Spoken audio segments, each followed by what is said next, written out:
Shalom,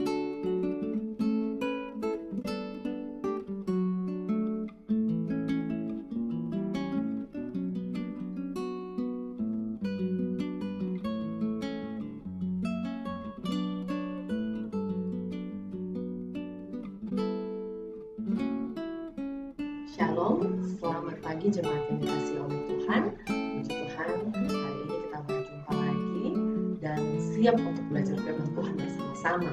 Walaupun dalam media online ataupun video seperti saat ini, tapi kiranya ini tidak mengurangi sukacita kita sekalian dan tidak mengurangi semangat kita untuk kita mau terus belajar dan belajar mengenal Tuhan melalui firman Tuhan yang kita akan pelajari dari minggu ke minggu.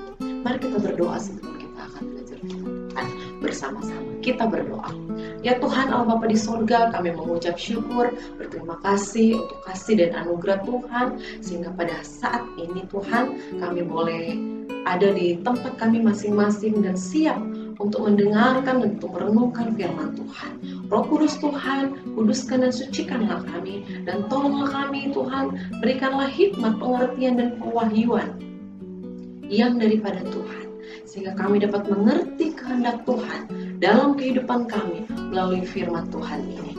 Urapi hamba-Mu yang akan menyampaikan firman Tuhan dengan kuasa dan urapan yang daripada Tuhan. Kami tolak segala pekerjaan iblis, segala pikiran-pikiran yang sia-sia, segala bentuk cara kerja iblis yang ingin mencuri benih firman Tuhan yang ditaburkan di dalam kehidupan rohani kami. Di dalam nama Yesus, kami siap Tuhan untuk mendengarkan dan melakukan firman Tuhan dengan kekuatan daripada Roh Kudus Tuhan. Haleluya. Amin. Jemaat yang dikasihi oleh Tuhan, hari ini kita akan belajar satu bagian dari firman Tuhan, dan minggu yang lalu kita baru saja memperingati hari kematian dan kebangkitan Yesus Kristus. Karya penyelamatannya sempurna, menyelamatkan kehidupan saya dan kita sekalian. Apa yang Dia lakukan? Semuanya untuk membawa kita kembali kepada rancangan Allah yang semula, untuk kembali bersama bersekutu dengan Dia. Dan hari ini kita akan belajar lagi setelah kita diselamatkan, setelah kita memperoleh anugerah keselamatan dari Tuhan, kita menerima Dia sebagai Tuhan dan Juru Selamat kita.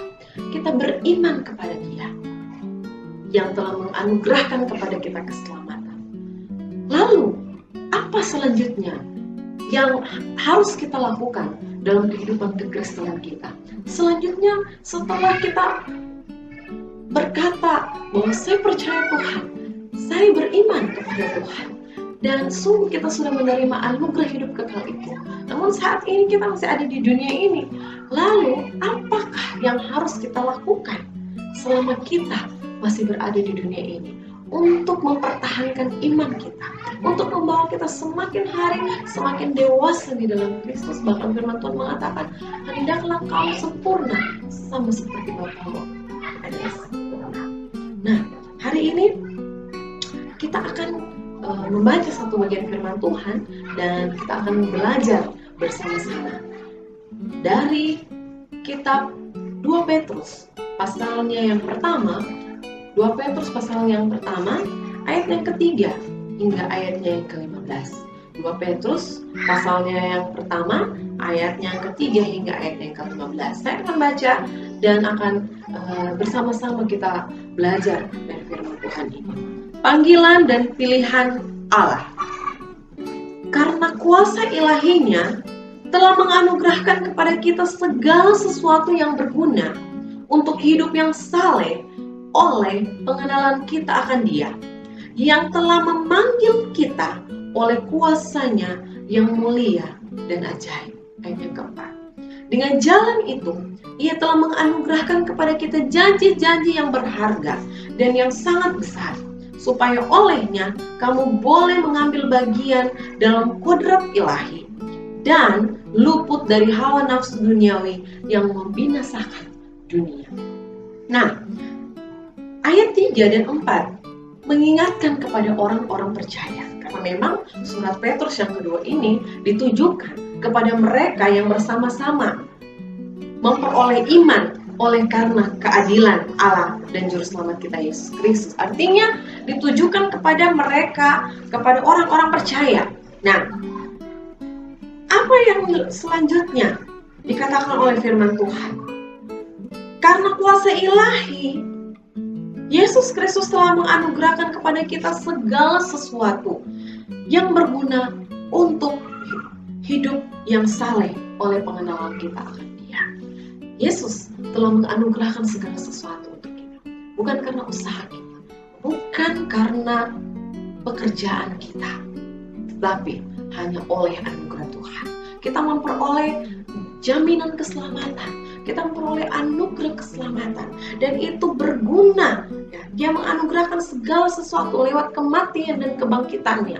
Dia menganugerahkan segala sesuatu yang berguna untuk kehidupan saleh kita dalam pengenalan kita akan Dia.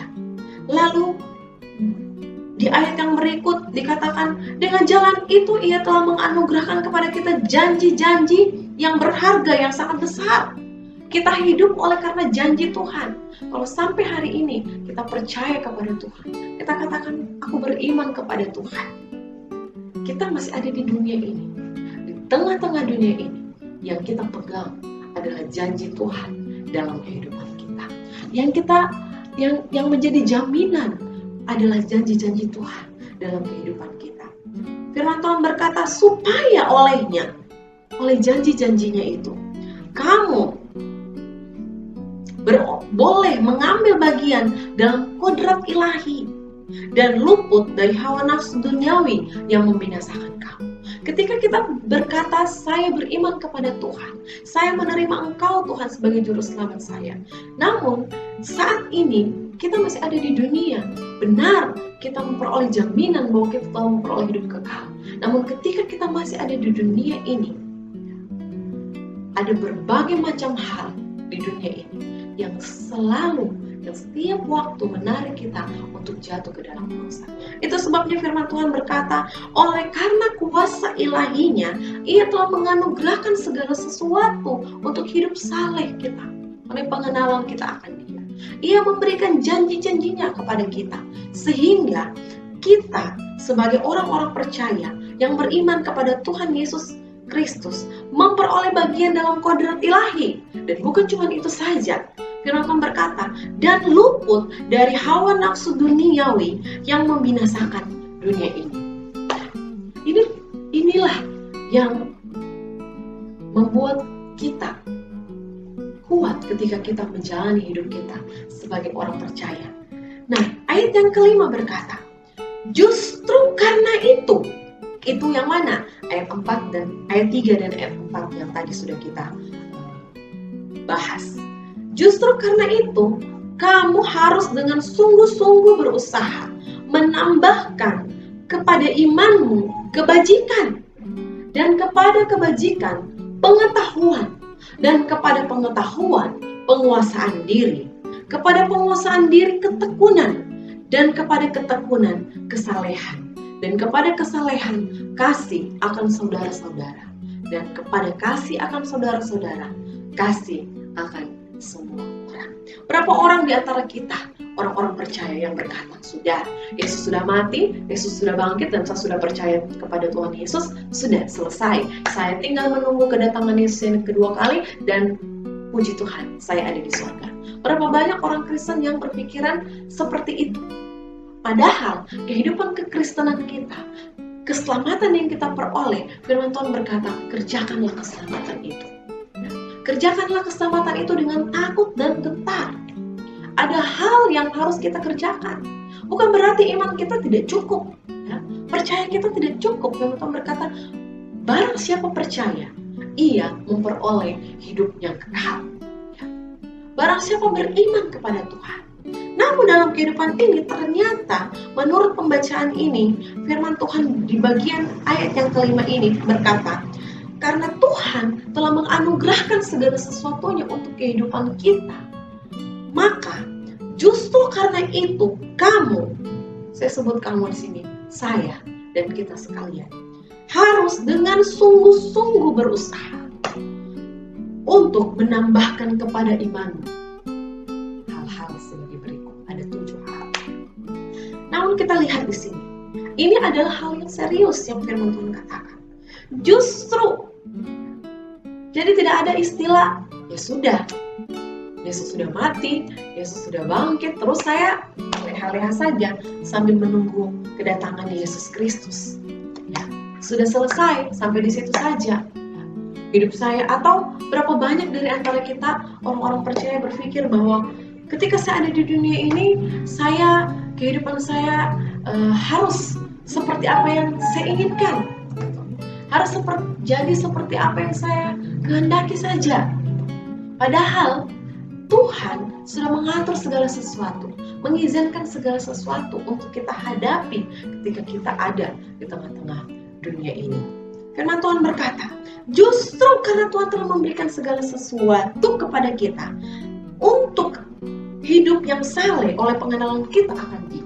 Ia telah memberikan janji-janjinya kepada kita supaya kita luput dari hawa nafsu duniawi yang membinasakan dunia.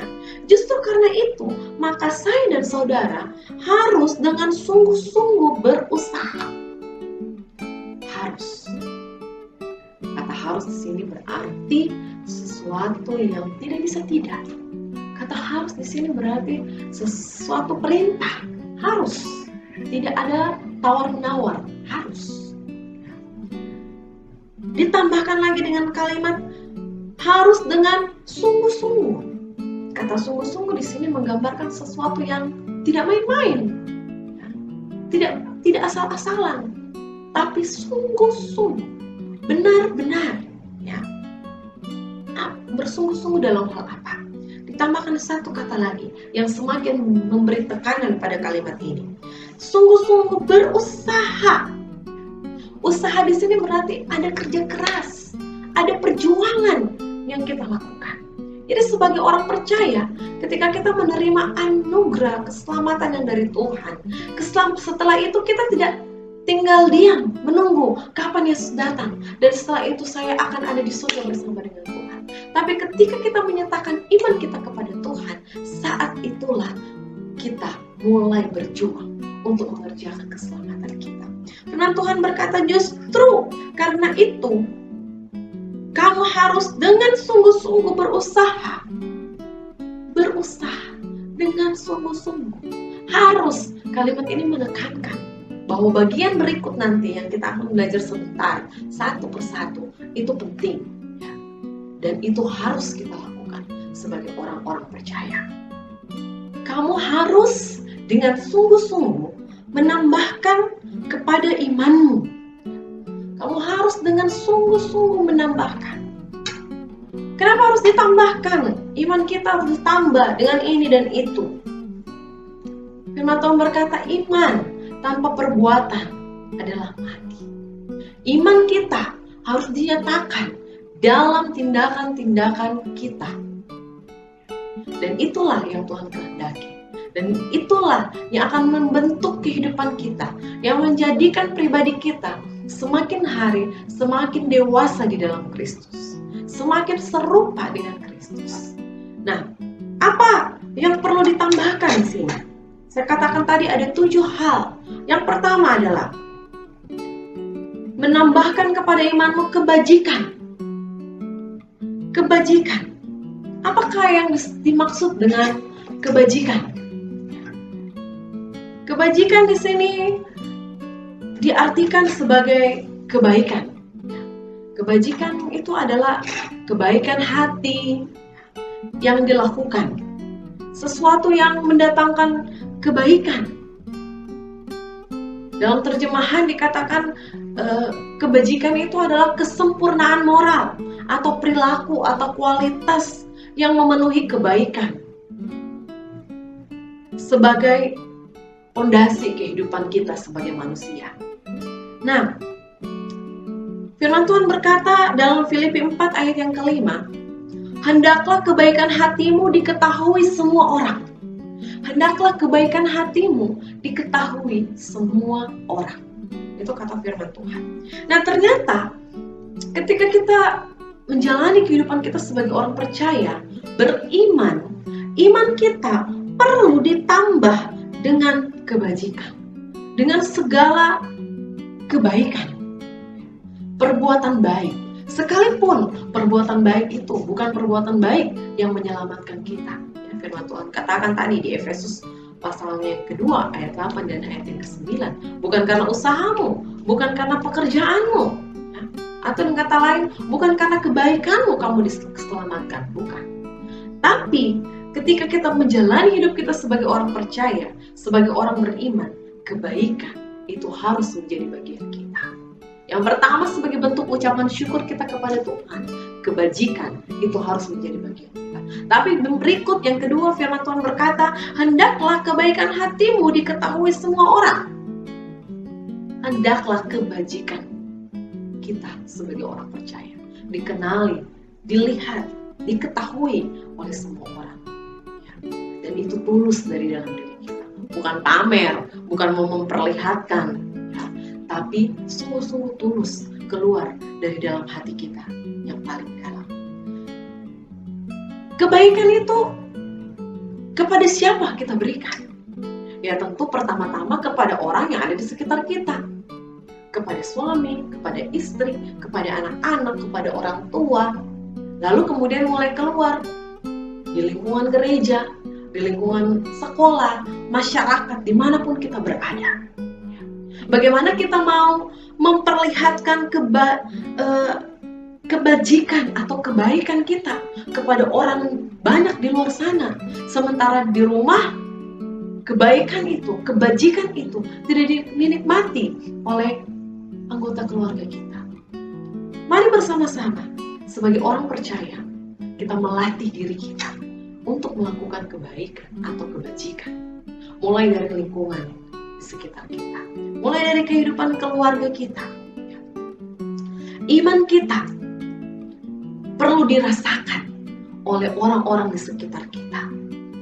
Iman kita perlu dinikmati, perlu dilihat oleh orang-orang di sekitar kita melalui kebajikan, melalui kebaikan yang kita kerjakan, yang kita lakukan. Hari ini kebaikan apa yang kita telah lakukan untuk orang-orang di sekitar kita, untuk orang-orang keluarga kita, suami, istri, anak-anak terhadap orang tua. Apa yang sudah kita lakukan? Tidak usah berkata, aku mengasihi orang-orang di jalanan, orang-orang di luar sana, tetapi engkau sendiri di dalam lingkungan keluarga tidak menunjukkan kasih, tidak menunjukkan kebaikan itu, ya, atau kebajikan itu kepada orang-orang di sekitar kita. Mari kita mulai pertama-tama dari yang paling kecil di sekitar kita. Kemudian kita mulai keluar sampai kebaikan atau kebajikan hati kita dilihat atau dinikmati, diketahui oleh semua orang. Saya katakan tadi, iman kita perlu dirasakan oleh orang-orang di sekitar kita melalui kebajikan yang kita lakukan dari hari ke hari. Mari bersama-sama kita melakukan kebajikan kita. Jangan lelah berbuat baik. Jangan lelah menabur hal yang baik untuk keluarga kita, untuk kota di mana kita berada, untuk bangsa kita, bangsa Indonesia. Lakukan kebajikan, apa yang baik, lakukanlah itu. Dan tentu pedoman kita adalah firman Tuhan. Kebajikan yang mendatangkan kemuliaan bagi nama Tuhan. Yang kedua, hal apa yang perlu kita tambahkan setelah itu? Kepada imanmu, menambahkan kepada imanmu kebajikan, dan kepada kebajikan pengetahuan, dan kepada kebajikan kita tambahkan, perlu ditambahkan pengetahuan. Pengetahuan itu apa? Pengetahuan itu menurut kamus bahasa Indonesia dikatakan pengetahuan itu adalah informasi yang telah dikombinasikan dengan pemahaman dan potensi yang memadai, yang lantas melekat pada benak seseorang. Jadi pengetahuan itu informasi yang telah dikombinasikan dengan pemahaman masing-masing orang secara pribadi, yang kemudian itu nanti melekat dalam benak seseorang, dan itu sebagai suatu pengetahuan dalam dirinya dan akan dilakukan dalam kehidupannya. Nah, dari pembelajaran firman Tuhan ini, dari pasal ini, dari ayat ini yang bagian kedua tentang pengetahuan, saya ingin kita melihat pengetahuan seperti apa. Nah, dalam Amsal pasal 1, Amsal 1 ayat yang ke-7 berkata, takut akan Tuhan adalah permulaan pengetahuan. Takut akan Tuhan adalah permulaan pengetahuan. Tetapi orang bodoh menghina hikmat dan didikan. Ya. Pengetahuan semacam apa yang kita inginkan? Pengetahuan seperti apa yang Tuhan kehendaki, yang harus kita kerjakan? Pengetahuan di sini, yang pertama, pengetahuan kita akan Tuhan, akan firman Tuhan. Ketika kita sudah percaya kepada Tuhan, kita beriman kepada Tuhan, kita perlu belajar, kita perlu tahu tentang siapa Tuhan, apa yang dikehendakinya, apa yang dilakukannya, apa yang dia inginkan untuk saya, dan lain sebagainya. Kita perlu belajar. Di kitab Hosea mengatakan bahwa umatku binasa karena tidak mengenal aku. Kata mengenal di sini sama dengan tidak tahu, kurang pengetahuan.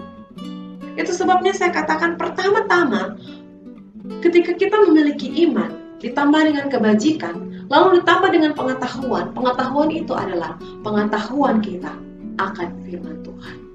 Atau dengan kata lain, pengenalan kita akan Tuhan Yesus Kristus sendiri yang kita sembah. Kan aneh, kalau kita berkata saya percaya Tuhan, saya menyembah Dia, tapi kita tidak tahu apa yang Dia kehendaki. Kalau kita tidak punya pengetahuan tentang Dia. Kalau Bapak Ibu jemaat sekalian bersahabat dengan seseorang atau menjalin satu hubungan, ya, tidak mungkin kita hubungan itu akan berjalan dengan baik tanpa kita punya niat untuk saling mengenal, saling mengetahui. Ya. Saya harus mencari tahu apa yang dia suka, apa yang dia inginkan, apa yang dia butuhkan, dan lain sebagainya, supaya ada hubungan yang bisa terjalin. Pengetahuan semacam inilah yang perlu ditambah di dalam iman kita. Ketika kita percaya Tuhan, kita harus terus menggali diri kita, menggali dalam diri kita, harus terus menggali, harus terus mencari tahu tentang kebenaran firman Tuhan. Miliki roh yang haus dan lapar untuk terus belajar dan belajar, sehingga kita dikatakan sebagai orang-orang yang berpengetahuan. Kita tahu apa yang kita sembah, kita tahu apa yang kita percaya. Takut akan Tuhan adalah permulaan pengetahuan. Kenalilah Tuhan. Belajarlah firman Tuhan. Sehingga firman Tuhan itu tidak nanti hari Minggu, kalau ibadah baru kita baca. Tapi firman Tuhan itu dari hari ke hari kita selalu menyelidiki firman Tuhan itu. Seperti apa yang dilakukan oleh jemaat mula-mula. Bertekun dalam pengajaran, menyelidiki firman Tuhan. Disitulah terletak pengetahuan kita. Namun juga penting untuk kita tahu berbagai aspek dalam kehidupan kita. Jadi saya tidak hanya membatasi sini pengetahuan yang dimaksud sini yang harus ditambahkan hanya pengetahuan tentang firman Tuhan semata. Tapi yang saya mengerti dari pembacaan firman Tuhan ini, bahwa ketika kita menambahkan pengetahuan pada iman kita, pengetahuan itu juga harus merupakan pengetahuan atas seluruh aspek kehidupan kita, atas alam semesta ini, atas apa yang ada di sekitar kita, dan lain sebagainya. Mengapa? Karena dari awal Tuhan menciptakan kita bertanggung jawab atas segala ciptaan alam, ya, atas segala yang Tuhan jadikan di bumi. Kita perlu pengetahuan untuk melaksanakan tugas kita itu. Itu sebabnya hari-hari ini ada beberapa jenjang pendidikan yang harus kita lewati. Ada beberapa jenjang pendidikan yang dilakukan, yang dikejar bahkan oleh orang-orang untuk memperoleh atau menambah pengetahuan di dalam diri. Jadi saya berkata anak-anak Tuhan harus cerdas. Bukan hanya punya pengetahuan Alkitab atau firman Tuhan, tapi harus cerdas, harus punya pengetahuan untuk hal-hal yang lain di luar sana. Baik menyangkut mata pelajaran ini dan itu dan sebagainya, maupun hal-hal yang lain yang ada di alam semesta ini dan di seluruh aspek kehidupan kita. Pengetahuan akan membawa kita pada pengenalan kita akan Tuhan. Semakin kita tahu, semakin kita menambah pengetahuan itu, disitulah kita semakin mengenal Tuhan kita. Lalu setelah kita menambah kebajikan kepada iman kita tambah pengetahuan, lalu kita diminta dengan sungguh-sungguh berusaha untuk menambahkan yang berikut kepada pengetahuan, menambahkan penguasaan diri. Menambahkan penguasaan diri. Apakah yang dimaksud dengan penguasaan diri? Penguasaan diri itu adalah kemampuan untuk menahan, untuk mengekang dan menjaga diri sendiri terhadap berbagai hal agar kita tetap stabil dalam batas yang wajar seturut kehendak Allah.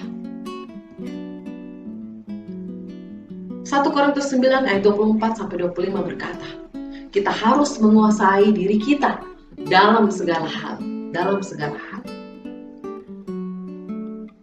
Stabil,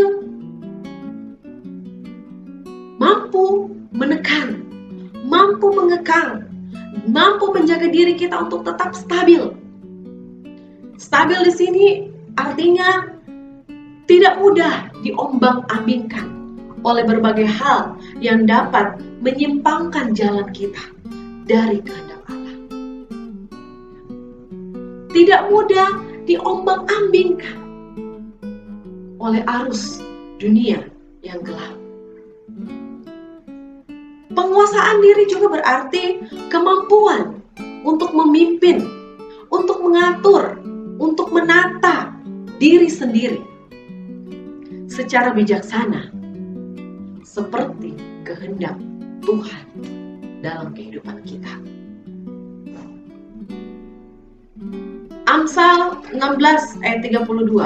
Kita akan baca bersama-sama Amsal 16 ayatnya yang ke-32. Saya akan baca bagi kita sekalian.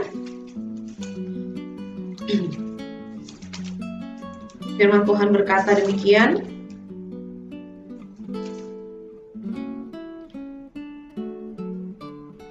Orang yang sabar melebihi seorang pahlawan yang menguasai dirinya melebihi orang yang merebut kota.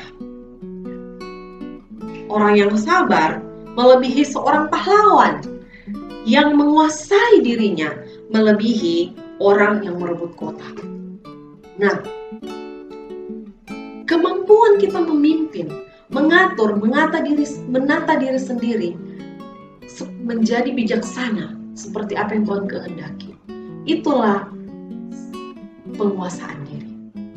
Dengan demikian ada dua hal dalam penguasaan diri di sini yang kita perlu ingat bersama-sama. Kita perlu menguasai diri kita agar kita jangan merasa atau menjadi sombong dengan kehidupan kita. Agar kita mampu untuk mengendalikan setiap diri kita. Dan yang kedua, menguasai diri bahkan ketika kita dalam tekanan. Tetap beriman karena kita menguasai diri kita. Penguasaan diri bekerja ketika kita dalam tekanan sekalipun. Kita dikuatkan agar kita dapat terus maju bersama-sama dengan Tuhan dalam perjalanan iman kita. Itu sebabnya dibutuhkan penguasaan diri. tidak naik terbang, melambung ketika kita dipuji, dan kita tidak mudah ambruk ketika kita tertekan. Itulah penguasaan diri. Ketika kita bisa mengerjakan segala sesuatu, ketika kita memiliki kebajikan, ketika kita memiliki pengetahuan, kita tidak menjadi seorang yang sombong, kita tidak merasa hebat. Itu sebabnya dibutuhkan pengendalian diri. Bahkan ketika kita ada dalam tekanan, kita tidak akan menjadi ambruk, kita tidak akan menjadi putus asa. Oleh karena tekanan itu, maka dibutuhkan pengendalian diri. Kiranya kita semua memiliki pengendalian diri di dalam diri kita. Karena firman Tuhan tadi berkata bahwa orang yang sabar melebihi seorang pahlawan. Orang yang menguasai dirinya melebihi orang yang merebut kota. Orang yang menguasai dirinya melebihi orang yang merebut kota. Dengan kita menguasai diri, kita tidak akan mudah diombang-ambingkan oleh berbagai hal yang dapat menyimpangkan kita dari kehendak Tuhan. Kuasai diri. Dan kepada penguasaan diri, tambahkan ketekunan. Kepada penguasaan diri, kita perlu menambahkan ketekunan. Apakah itu dimaksud dengan ketekunan? Ketekunan dalam Kamus Besar Bahasa Indonesia dikatakan adalah kesungguhan. Ketekunan itu adalah keteguhan hati. Itu ketekunan. Rajin. Namun kalau boleh saya berkata di sini, ketekunan itu lebih daripada rajin. Sikap rajin, sikap giat, sikap taat, bersungguh-sungguh, tidak mengenal yang namanya putus asa. Itulah ketekunan. Itulah ketekunan. Mampu bertahan dalam tekanan dan kesulitan sekalipun. Mampu bertahan dalam tekanan dan kesulitan sekalipun. Itulah ketekunan. Yakobus 1 ayat 2 dan ayatnya yang keempat saya akan bacakan bagi kita sekalian. Yakobus pasal yang ke-1 ayat 2 hingga ayat yang keempat berkata, "Saudara-saudaraku, anggaplah sebagai suatu kebahagiaan apabila kamu jatuh ke dalam berbagai-bagai pencobaan. Sebab kamu tahu bahwa ujian terhadap imanmu menghasilkan ketekunan. Dan biarkanlah ketekunan itu memperoleh buah yang matang, supaya kamu menjadi sempurna dan utuh dan tak kekurangan suatu apapun."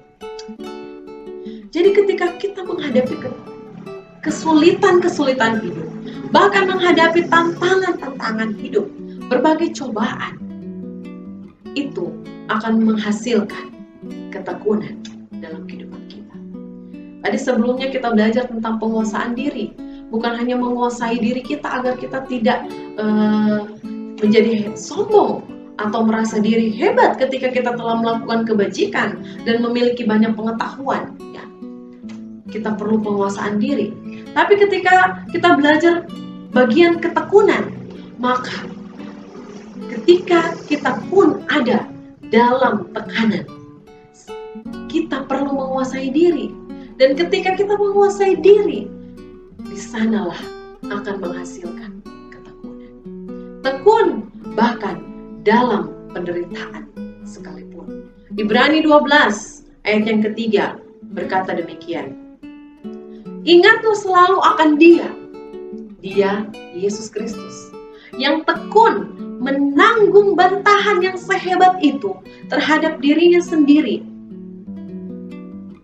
dari pihak orang-orang berdosa, supaya jangan kamu menjadi lemah dan putus asa." Ketekunan di sini, tekun, sabar, menanggung segala beban, segala tantangan yang ada. Bahkan kita diminta untuk meneladani Yesus Kristus. Ingat selalu akan Dia yang tekun menanggung bantahan yang sehebat itu terhadap dirinya dari pihak orang-orang berdosa, supaya jangan kamu menjadi lemah dan putus asa.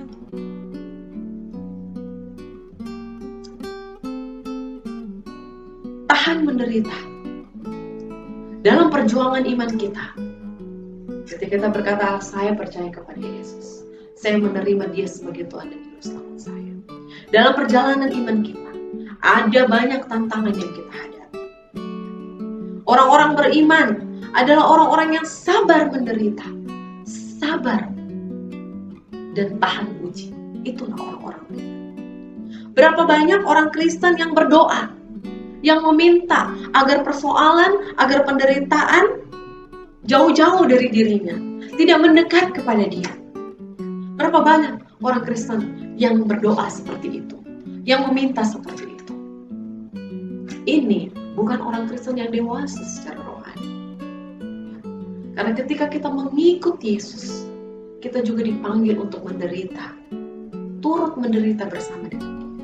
Dan untuk itu kita butuh yang namanya ketekunan. Tidak hanya mau yang enaknya saja, yang senangnya saja, berkatnya saja ketika kita mengikuti Tuhan. Teladannya ada kepada Yesus sendiri, yang bertahan dan taat melakukan apa yang Bapa mau untuk Dia lakukan. Sabar menanti pertolongan Tuhan. Sanalah terletak ketekunan. Tekun dalam penderitaan, tekun dalam menghadapi tekanan-tekanan yang kita hadapi, yang datang dalam kehidupan kita. Sebagai contoh kehidupan Ayub, ketika Tuhan mengizinkan, ada begitu banyak tantangan, ada begitu banyak hal yang dia alami dalam kehidupan dia, ada kehilangan yang dia alami, harta benda, dia tetap tekun, dia tetap setia. Dia kehilangan anak-anaknya, dia tetap tekun. Dia tetap tekun. Namun di saat yang bersamaan, istrinya ambruk, istrinya jatuh. Tidak mampu, tidak kuat untuk menghadapi penderitaan yang dialami. Ketekunan tidak mewarnai kehidupannya. Bahkan setelah itu, Ayub ditinggalkan oleh istrinya. Bahkan setelah itu, Ayub harus mengalami rasa sakit di bagian tubuhnya. Ini berat untuk dialami. Namun kita melihat dari kisah Ayub, ia tetap tekun. Ia tetap tekun dalam penderitaan. Dan ia tetap menantikan pertolongan Tuhan. Ketekunan inilah yang perlu ditambahkan dalam iman kita. Ketika kita menyatakan saya percaya kepada Tuhan, saya beriman kepada Dia, maka kebaikan perlu ditambahkan, pengetahuan kita perlu ditambahkan, penguasaan diri perlu ada, dan yang berikut ketekunan kita perlu tambahkan dalam kehidupan kita. Karena dengan ketekunan itu kita akan mengiring Tuhan sampai pada akhir dunia. Bahkan selain tekun dalam penderitaan, masa-masa sukar yang kita lalui ketika kita mengikut Yesus, kita juga perlu tekun untuk melakukan kebajikan. Kebajikan yang sudah kita lakukan, kita harus tekun, terus lakukan. Bukan 1-2 kali, tapi itu kita tekun. Pengetahuan, ketika kita menambahkan pengetahuan, itu terus dilakukan dengan penuh ketekunan. Menguasai diri dengan tekun dan melakukan segala kehendak Tuhan dengan tekun. Tambahkan ketekunan di dalam iman kita. Tambahkan di sini berarti adalah suatu proses. Ya. Berapa lama kita menjadi orang Kristen? Harusnya proses itu terus berjalan dalam kehidupan kita dan kita akan bertumbuh. Dan kepada ketekunan, kesalehan, ditambahkan kesalehan. Apa yang dimaksud dengan kesalehan? Kesalehan di sini berbicara tentang kegiatan ibadah, agama, dan lain sebagainya.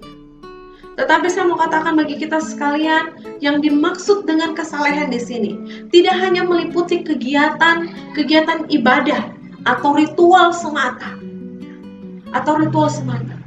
tetapi saleh di sini merupakan penghayatan, ke kualitas ya, kualitas kehidupan. Melakukan sesuatu berdasarkan kemurnian batin kita sebagai orang-orang yang beriman, yang percaya kepada Tuhan. Orang saleh pasti beribadah. Orang beribadah belum tentu saleh. Hubungan yang intim dengan Tuhan, itulah inti dari kesalehan. Keintiman kita dengan Tuhan, hubungan kita dengan Tuhan, itulah inti dari kesalehan. Bukan hanya pelayanan atau ibadah semata, tetapi kesalehan di sini berbicara tentang seberapa intim kita dengan Tuhan, seberapa kita mengenal isi hatinya, seberapa kita tahu kerinduannya, seberapa kita rindu untuk melakukan kehendaknya dalam kehidupan kita. Itu yang dimaksud dengan kesalehan. Saya katakan tadi, orang saleh pasti beribadah, walaupun orang beribadah belum tentu saleh. Karena saya katakan tadi, saleh lebih jauh ke dalamnya, yaitu menyangkut kualitas kehidupan batinnya kita atau rohani kita. Sama seperti dalam Alkitab, orang-orang Farisi dan ahli-ahli Taurat begitu setia, begitu tekun dalam ibadah-ibadah dan ritual-ritual agamawi. Namun sesungguhnya itu tidak lahir dari keintiman dengan Tuhan. Itu tidak lahir dari kualitas kehidupan rohani atau batinnya yang intim dengan Tuhan. Bukan. Jadi kesalehan itu berdasar dari keintiman. Berapa waktu, kapan saja, di mana saja, tetap terkoneksi dengan Tuhan. Sehingga ibadah kita tidak hanya sebatas kegiatan rutin sebagai ritual semata, tapi sungguh itu lahir dari kualitas kehidupan, dari hubungan intim kita dengan Tuhan. Dengan kesalehan kita memiliki kualitas kehidupan rohani yang berbeda dari kebanyakan orang. Dengan kesalehan kita akan tahu dan akan kuat melawan mana yang baik, mana yang jahat. Dengan kesalehan kita tidak akan kompromi dengan dosa. Berapa banyak orang percaya yang berkata, saya orang Kristen, saya beriman, saya percaya, tapi masih terlibat dalam korupsi, kolusi, nepotisme. Masih terlibat dalam hal-hal dosa yang dilakukan dalam kehidupan sehari-hari. Berapa banyak kita orang percaya yang masih kompromi dengan dosa. Anda apa-apa, itu cuma bohong sedikit, bohong kecil, tidak masalah, dan lain sebagainya. Itu hanya dosa kecil, itu tidak besar, tidak masalah. Padahal tidak ada dosa besar dan dosa kecil. Ketika kita percaya kepada Tuhan, ketika kita mengenal Dia menjadi juru selamat kita, kepada iman kita perlu tambahkan kebajikan. Pada kebajikan kita tambah pengetahuan. Pada pengetahuan kita tambahkan penguasaan diri, tambahkan penguasaan diri. Kepada penguasaan diri kita harus berusaha lagi menambahkan ketekunan. Dan kepada ketekunan kita berusaha lagi untuk menambahkan kesalehan. Sehingga perjalanan iman kita tidak semata-mata hanya sebagai suatu ritual agamawi, tapi sungguh lahir dari hubungan yang intim bersama dengan Tuhan. Tidak kompromi dengan dosa, tapi melakukan kehendak Tuhan dalam kehidupan kita. Dan kepada kesalehan, kasih akan saudara-saudara, dan kepada kasih akan saudara-saudara, kasih akan semua orang. Kasih. Kita tadi waktu belajar tentang kesalehan, kita belajar bahwa intinya adalah hubungan yang erat dengan Tuhan, keintiman dengan Tuhan. Nah, dalam keintiman dengan Dia, disitulah kita akan menikmati agape itu, kasih itu. Kasih itu kita rasakan, kita jumpai, dan kita miliki dalam hubungan kita dengan Tuhan. Kalau kita tidak memiliki kasih, tidak memiliki hubungan yang baik dengan Tuhan, bagaimana mungkin kita dapat membagikan kasih itu dalam hubungan kita yang baik dengan saudara-saudara kita? Itu sebabnya setelah kita memiliki kesalehan, kepada kesalehan tambahkan kasih akan saudara-saudara. Pertama-tama yaitu saudara-saudara seiman kita. Sehingga kita bisa saling menopang, saling mendoakan, saling mendukung satu dengan yang lain. Bukan justru sebagai saudara-saudara seiman, saudara-saudara di dalam Tuhan, kita justru malah sikut-menyikut satu dengan yang lain. Kita malah justru saling menyudutkan, saling menyalahkan, dan lain sebagainya. Menganggap diri lebih baik daripada orang lain. Tidak seperti itu. Orang percaya, orang beriman, hidup dalam kasih dengan saudara-saudaranya. Orang beriman, hidup dalam kasih dengan saudara-saudara seiman. Saudara-saudara di dalam Tuhan. Mari miliki kasih itu. Dan kita hidup penuh kasih dengan saudara-saudara kita. Baik secara lahiriah maupun saudara-saudara di dalam Tuhan. Lalu setelah itu dikatakan kasih kepada semua orang. Setelah kasih kepada saudara-saudara, kasih akan semua orang. Ada satu standar yang ditetapkan, yaitu kasihilah sesamamu manusia seperti dirimu sendiri. Kasihilah sesama manusia seperti dirimu sendiri. Siapa sesama manusia? Itu bukan hanya saudara-saudara kita yang ada di sekeliling kita. Saudara-saudara kita, sesama manusia itu lebih daripada itu. Ketika kita berkata kasihi sesamamu manusia, itu berarti tidak memandang suku. Sesama manusia tidak memandang agama, ras, strata sosial, gender, dan lain sebagainya. Itulah sesama kita. Kasihilah sesamamu manusia seperti dirimu sendiri. Kasih itu harus pertama-tama kita nikmati. Harus pertama-tama kita miliki. Kemudian kita dapat mengasihi saudara-saudara kita. Dan pada akhirnya kita pun dapat mengasihi semua orang, sesama kita. Kasihilah sesamamu manusia seperti dirimu sendiri. Sebagaimana kita mengasihi diri kita, demikianlah kita juga mengasihi sesama kita. Buang segala batas, segala suku, agama, ras, yang saya katakan tadi, strata sosial, gender, dan lain sebagainya. Itu tidak menjadi bagian yang harus kita pedulikan ketika kita berkata kita kasihi sesama manusia. Tidak ada batasnya, tidak dibatasi oleh hal-hal itu ketika kita mengatakan kasih kepada semua orang. Sehingga kehadiran orang percaya akan menjadi terang. Kehadiran orang percaya akan menjadi terang di mana saja dia berada. Termasuk kepada mereka yang membenci kita, yang antipati terhadap kekristenan, yang membenci kehidupan orang-orang percaya, atau pribadi kita masing-masing. Tetaplah memberikan kasih, taburlah kasih di mana kita berada. 7 hal yang perlu kita tambahkan kepada iman kita.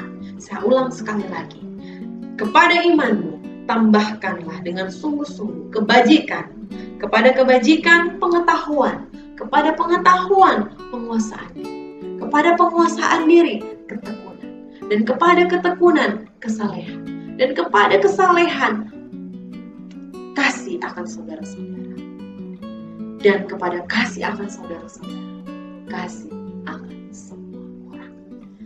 Firman Tuhan berkata, sebab apabila semuanya itu ada padamu dengan berlimpah-limpah, kamu akan dibuatnya menjadi giat dan berhasil dalam pengenalanmu akan Yesus Kristus, Tuhan kita. Tetapi, barang siapa tidak memiliki semuanya itu, ia menjadi buta dan picik, karena ia lupa bahwa dosa-dosanya yang dahulu telah dihapuskan. Ketika kita melakukan semuanya itu, menambahkan kepada iman kita 7 hal tadi, kita tambahkan, maka disitulah firman Tuhan katakan, kamu akan dibuatnya menjadi giat dan berhasil dalam pengenalanmu.